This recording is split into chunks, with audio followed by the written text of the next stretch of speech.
لاكسيدون. دروك الحادثه احنا خرجنا من الصاد. دروك راك تعرف كي نكونوا في الصاد نكونوا عيانين وخارجين بنادم كاع يبغي يرقد. هي سي فري كانت شويه تاع نوتصب وحنا ما نعرفوش هنا الناس تاع تيزي وزو يقولوا باللي هذاك الفيراج واعر. صدير شحال من اكسيدون ماشي غير عليه جات فينا حنا حنا بالك ما بالناش كي شغل في رمشة عين لقينا رواحنا رايحين كاين هذيك البوردير ضربنا فيها صرا اللي صرا الحمد لله. شحال يبغي منكم كيفاش؟ كاع جابوهم جاو لي سكور رابيد ولا جاو لي سكور رابيد.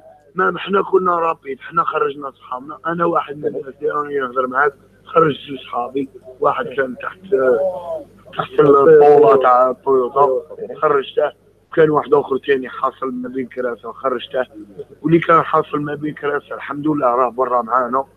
كاين واحد ثاني راه برا معانا ثاني راه عنده قرد شق صغير في الرجل تاعه ان شاء الله ربي قاع يشافيهم.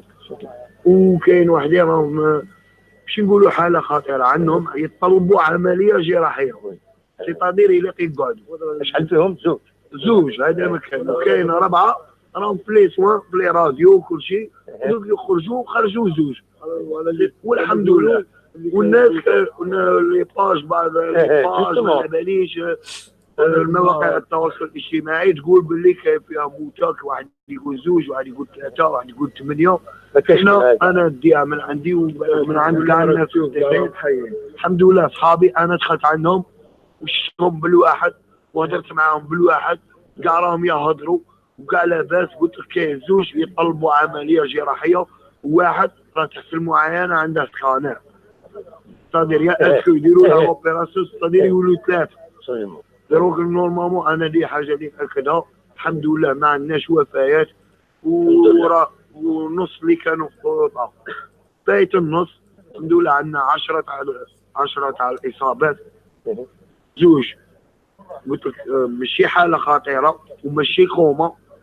قلت لك باللي يطلبوا عمليه جراحيه على حساب الناس وحاشا لي نقولوا الحمد لله. وقاموا بكم لهنايا اول واحد انا كي دخلت لقيت راحوا سليمان طونك وهراني والناس كاع تعرفه وراه يخدم هنا في شبيبه القبائل مساعد مدرب.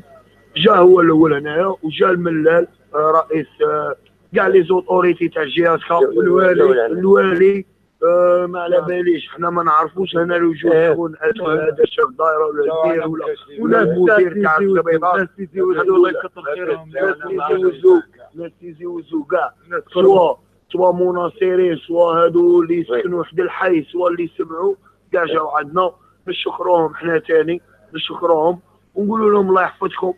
دروك نعوضوها لكم في الخير وفريق شباب القبائل نعوضوها له نقولوا له يا ربي ان شاء الله تدوا البطوله ان شاء الله وكاع اللي يوقفوا معنا نعوضوها لهم في الخير ويعاونونا غير بالدعاء. هذا مكان بارك الله فيك ان شاء الله.